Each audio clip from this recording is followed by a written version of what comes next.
प्रधानमंत्री जी आप वो स्मार्ट गांव देने के लिए एक बार आइए ना।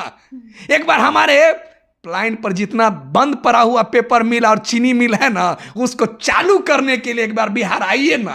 आपका स्वागत है एक बार बिहार में। 15 साल में जंगल राज आ गया, तो कोई कहता है कि 20 साल में जंगल राज आ गया, कोई कहते हैं नीतीश जी के राज में जंगल राज आ गया, कोई कहते हैं कांग्रेस के राज में आ गया। हम कहते हैं आजादी से लेकर अभी तक की जितनी भी सरकारें बनी बिहार में, सबों ने गांव की जनताओं को लूटने का काम किया, गांव को शोषण करने का काम किया।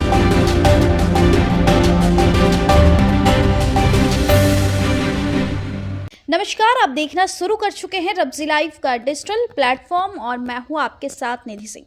मनरेगा वह योजना है जिसमें भारत सरकार और बिहार सरकार देती है और इस योजना में गरीब, अति पिछड़ा और पिछड़ा समाज के लोगों के लिए यह मनरेगा जो है काफ़ी लाभकारी है और उन्हीं लोग को यह मिलता है जो गांव कस्बे में लोग रहते हैं या फिर शहर में रहते हैं, जिनको इसकी लाभ मिलती है। क्या वाकई यह ज़मीनी हकीकत, ज़मीन से जुड़े हुए लोगों को इसका लाभ पहुंचता है? हम इसी मुद्दे पे बातचीत करेंगे।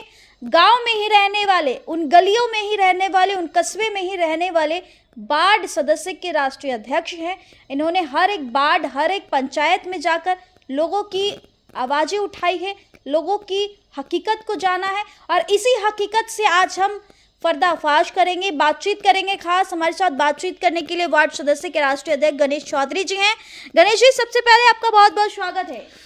बहुत बहुत स्वागत कि आपने गांव की दर्द, गांव की आवाज़ और उस आवाज़ को आपने सुनने के लिए जनता के सामने में, जो आज तक इतिहास में कोई मनरेगा पर चर्चा नहीं करना चाहता है, क्योंकि यह भारत सरकार, बिहार सरकार और तमाम उस मंत्रालय का एक लूट का अड्डा बन चुका है। गणेश जी, हमारा इस सवाल के पीछे बहुत बड़ा रीज़न यह है कि आप ही वो एक हैं जो हर एक गांव, हर एक कस्बे में जाते हैं, क्योंकि आप वार्ड सदस्य के राष्ट्रीय अध्यक्ष हैं। उन सभी वार्ड सदस्य से लेकर के वार्ड में रहने वाले पिछड़ा, अति पिछड़ा, गरीब लोगों की हकीकत जानते हैं। जहाँ की हम बात करें मनरेगा, तो बिहार सरकार और भारत सरकार मिलकर इस मनरेगा योजना बनाए हैं जिसमें गरीब लोगों को इसका लाभ मिले। क्या आपने यह लाभ गरीब लोगों तक पहुंचते हुए देखा है? क्या गरीब लोग इसका लाभ उठा पा रहे हैं अभी? देखिए, मैंने आपके चैनल के माध्यम से जिस मनरेगा योजना का आपने जिक्र किया, इस मनरेगा योजना का नाम है महात्मा गांधी रोजगार गारंटी योजना। और महात्मा गांधी रोजगार गारंटी योजना महात्मा गांधी जी के विचारधाराओं को, महात्मा गांधी जी के उस सपनों को इतना खोखला करते जा रहा है इस योजना को कि आपको सुनकर यह आश्चर्य लगेगा कि भारत का सबसे बड़ा गरीब पर और जुल्म करने वाला एक हिटलरवादी की तरह, एक ब्रिटिश हुकूमत की तरह, दिम्मक की तरह इस योजना को चाटने के लिए नीचे से लेकर प्रधानमंत्री लेवल तक का जो पदाधिकारी वहां पर उनके साथ बैठे हुए हैं, वह सिर्फ इनको लूट रहे हैं। इससे जनता में और जनता को आज तक 1 रुपए का भलाई नहीं हो रहा है। लेकिन जमीनी स्तर पर बिहार सरकार की टीमें जाती है इस मनरेगा से योजनाएं लोगों को लाभ देने के लिए। मनरेगा एक ऐसी योजनाएं था जो गरीब, गुरबा, अति पिछड़ा, दलित, महादलित, उनके उत्थान के लिए, उनको पलायन रोकने के लिए। आपने दृश्य देखा होगा कि प्रयागराज में जो भीड़ लगता है और बड़े बड़े मेलाओं में जो भीड़ लगता है, वह भीड़ प्रत्येक स्टेशन पर बिहार के उन बेजुबान, उन दर्द, उन दलित, उन महादलित, उन गरीब, उन अति पिछड़ाओं के बच्चे ठोकरे खाने के लिए दिल्ली, मुंबई पलायन करते हैं। उसका नतीजा है कि बिहार में मनरेगा में बिहार सरकार सोने की कटोरा में चांदी के चम्मच से उस मनरेगा योजना की राशि को लूट कर खा रहे हैं।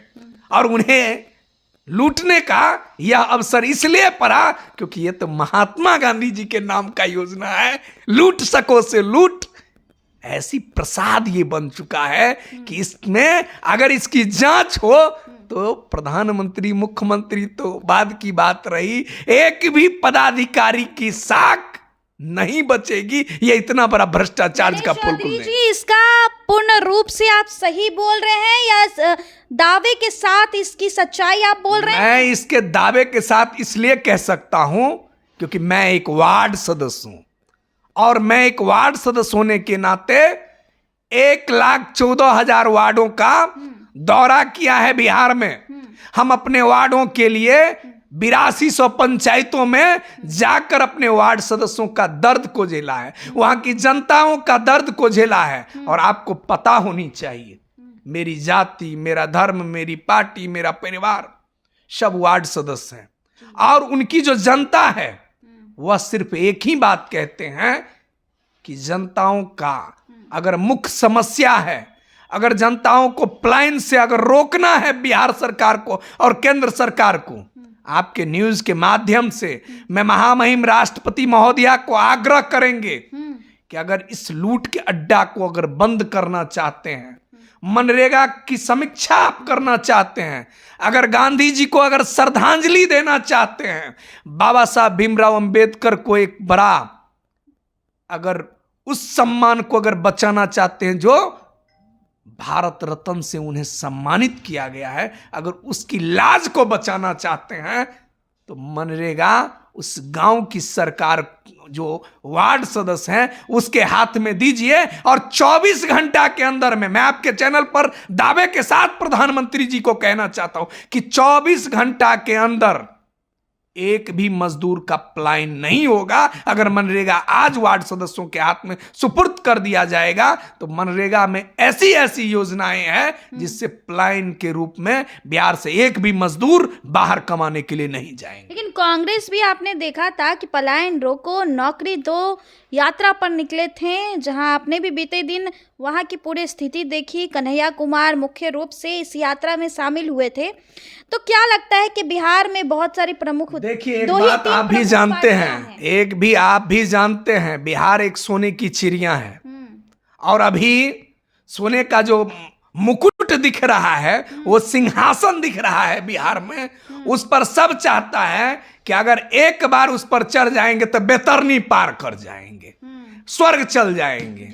मैं कन्हैया कुमार जी से ही नहीं, कन्हैया कुमार की तरह जो युवा बिहार में उस कुर्सी का ख्वाब देखने के लिए बैठे हुए हैं, चाहे वो तेजस्वी यादव जी हो, चाहे चिराग पासवान जी हो, चाहे संतोष सुमन जी हो, क्योंकि चाहे मुकेश सहनी जी हो, और चाहे आने वाले जो नए नए युवराज सब बैठे हुए हैं जो ये सपना देखना है कि मैं भी बिहार का मुख्यमंत्री बनूंगा, कि मैं बिहार का मुख्यमंत्री बनूंगा, क्योंकि अभी वो दौर चल रहा है, कंपटीशन चल रहा है कि हम पहले तो हम पहले, हम पहले तो हम पहले। अरे बाबू, तुम लोगों ने बहुत लूटा है बिहार को, और बिहार की जनता इस बार तय कर लिया है। और मैं ही नहीं कह रहा हूं, मैं इसलिए कह रहा हूं कि 243 विधायक का जो सपना देख रहे हो, पहले 243 में से विधायक जुटाओगे तब ना सरकार बनाओगे। तुम लोगों ने बिहार को दिमक की तरह चाट गए हो। कोई कहते हो मैं 15 साल में जंगल राज आ गया, तो कोई कहता है कि 20 साल में जंगल राज आ गया, कोई कहते हैं नीतीश जी के राज में जंगल राज आ गया, कोई कहते हैं कांग्रेस के राज में आ गया। हम कहते हैं आजादी से लेकर अभी तक की जितनी भी सरकारें बनी बिहार में, सबों ने गांव की जनताओं को लूटने का काम किया, गांव को शोषण करने का काम किया। आज भी आपको पता है, आपके चैनल पर मैंने कितने बार कह चुका हूं कि आज भी लोग चचरी पुल पर चलने पर मजबूर है, और नीतीश जी फ्लाईओवर का सपना दिखा रहे हैं, नीतीश जी मेट्रो की बात कर रहे हैं। मिथिलांचल से अभी भी ट्रेन नहीं मिल रहा है, लोकल ट्रेन नहीं मिल रहा है कि पटना तक पहुंच पाएंगे हैं। नीतीश जी कह रहे हैं कि एम्स में लोगों का इलाज होगा।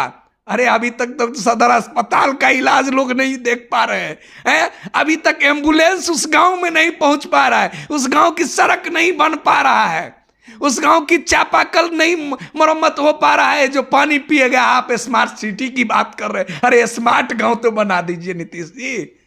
प्रधानमंत्री जी, आप वो स्मार्ट गांव देने के लिए एक बार आइए ना। एक बार हमारे प्लाइन पर जितना बंद पड़ा हुआ पेपर मिल और चीनी मिल है ना, उसको चालू करने के लिए एक बार बिहार आइए ना। आपका स्वागत है एक बार बिहार में। और मैं उन युवाओं से कहना चाहता हूं जो सिंहासन का राज मुकुट उनको दिख रहा है, उन्हें बिहार की जनता इस बार गणेश जी खुली चुनौती आप देते हैं। अरे मैं खुली चुनौती नहीं देता हूं, मैं खुली उनको धिक्कार रहा हूं कि अगर उनके जहन में थोड़ा सा भी लाज शर्म बच चुका हो तो वो एक बार भी रोजगार का मजाक न उड़ावे। वो कह रहे हैं कि हम रोजगार देना चाहते हैं, हम पलायन रोकना चाहते हैं। जरा उनसे पूछिए कि जिस राज्य में अभी उनकी सरकारें बना हुआ है, जिस राज्य में एनडीए की सरकार है, इंडिया गठबंधन की सरकार है, क्या अपने अपने राज्यों में बिहार से जाने वाले युवाओं को क्या रोजगार दे पाए? बिहार के लोगों को मजाक मत बनाइए। बिहार के लोगों ने तय कर लिया है, इस बार उल्टी गिनती चालू है। देखे हैं ना, बहुत लोग आए हैं पैसा बोरा में भर के, गांधी मैदान खाली पड़ता है इस बार। यही है कि पैसे के बल पर नहीं, लाठियों के बल पर नहीं, गोलियों के बल पर नहीं, अब सरकार चलेगी विचारधाराओं के नाम पर। और वो कौन चलाएगा? गांव की सरकार चलाएगा। सत्ते की चाबी हमारी टीम के पास में है, और वो टीम कौन है? गांव की सरकार, वार्ड सदस्य। और हमारे पास में इस बार चाबी आ चुका है। जिनको लेना हो वो हमारे अधिकार पर चर्चा करे, और तभी हम उनकी सिंहासन पर चर्चा करेंगे। और नहीं तो इस बार तो नसीब में नहीं, राजगद्दी आपको लिखने वाला है। चलिए, बिहार सरकार और केंद्र सरकार को खुली चुनौती देते हुए एक बार फिर से बाठ सदस्य के राष्ट्रीय अध्यक्ष गणेश चौधरी ने काफी हुंकार भरा। और आपने भी इस रिपोर्ट में देखा, गणेश चौधरी अपनी हक की बात, गांव की जनता की बात, गांव कस्बे में जो मनरेगा की धांधली होती है, नीचे स्तर से लेकर के बड़े बड़े पदाधिकारी इस योजना की खुलेआम धांधलियां कर रहे हैं, उन पर भी कटाक्ष करते हुए गणेश चौधरी ने एक बार फिर से इस योजना की पोल खोल कर रख दी है। जैसा कि बीते दिन भी कई सारी योजनाओं, चाहे प्रधानमंत्री आवास योजना हो या फिर कई योजना की पोल खोले इन्होंने, आज एक बार फिर से मनरेगा योजना की हकीकत बताई है। फिलहाल तो इस रिपोर्ट में इतना ही। अपनी प्रतिक्रिया जरूर दीजिएगा और ऐसे खबरों से रूबरू होने के लिए देखते रहे रब्जी लाइव। बहुत बहुत धन्यवाद।